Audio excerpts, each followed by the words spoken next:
Hello everyone and welcome to this project file. It's for my song Aurora, which is like a trip hop piece composed with sort of lots of samples, lots of stretched out sounds, and then a good variety of synths and the usual kind of stuff that you might have heard if you've ever listened to my music before. So without saying anything else, we'll just take a quick listen to it. Sometimes these chords mess up, but there we go.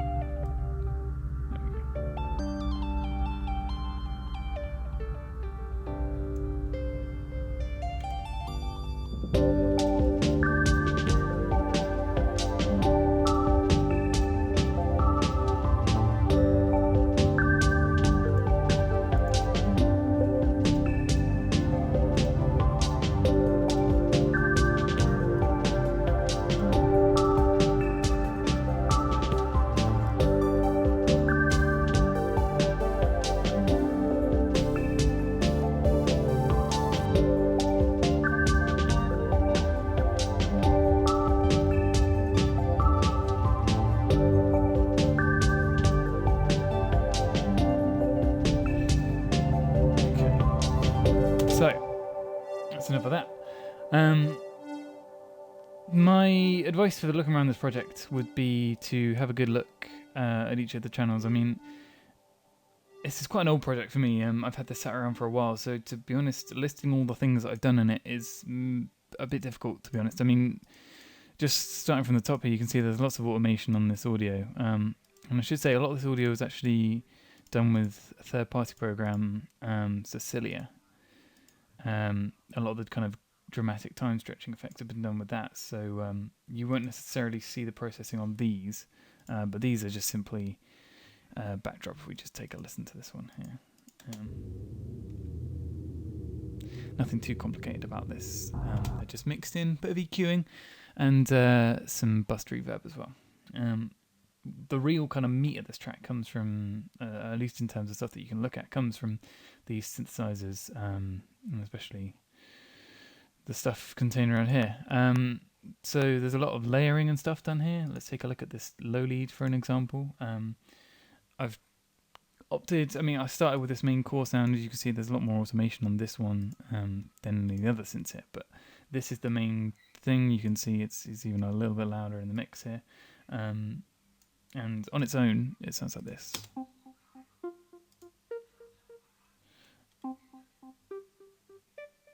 And if we jump in here with the extended notes.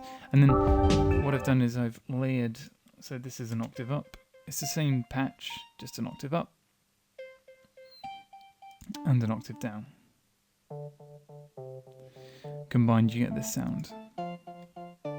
Which you hear is a lot more fuller, and compositionally it just kind of made sense to have something a bit more than just a single note playing. So, as I say, I've... that was Facebook. That's my bad. Let's close that. Yes, let's talk about the synth design. So some of the synths in this are actually presets. I think there's actually 3 or 4. It's not too many. I mean, it's mainly the FM8 ones. Let's jump in. Or Absinthe ones. And even then I've tried to do some layering here, just to kind of really separate them from being just presets.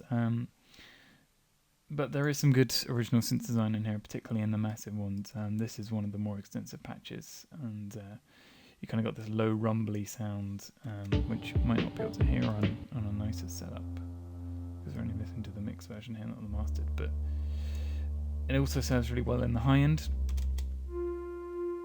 for that kind of eerie atmosphere that I was going for, which is strange because I did design it as a kind of low-end backup thing, but as you can hear, it sits nicely in the high end there.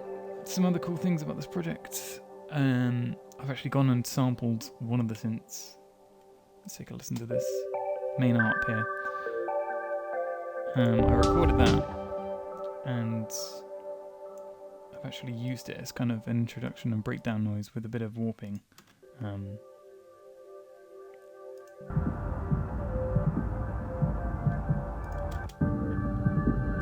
So I thought that was rather interesting.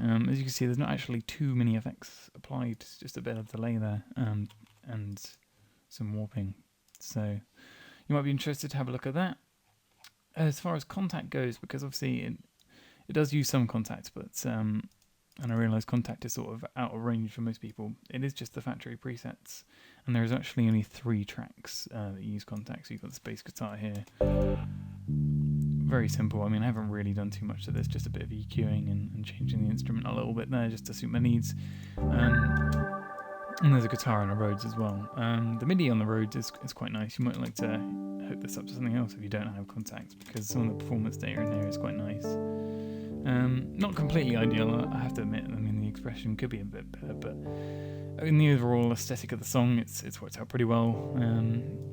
So, what else? I mean, like I say, it's quite an old project, so there's a few things knocking around. I mean, the mixing techniques are fairly interesting. There's like a side chain here on the tambourine and the shaker, which is actually just a shaker apparently. That's actually run through this drums here. So you got the shaker, which is being side chained by the drums. You know, it's a drum part side chain and a drum part, which I thought was quite interesting.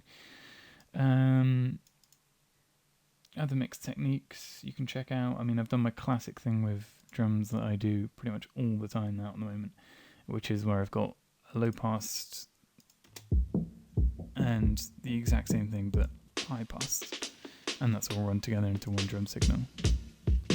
Which for me, I mean, if we have a look at the EQing on here, you can see there's very heavy boosts here and saturation, which is actually different on the higher end, and I've also applied a bit of stereo delay and a bit more reverb to the high end, because I just tend to find that works a bit better for me.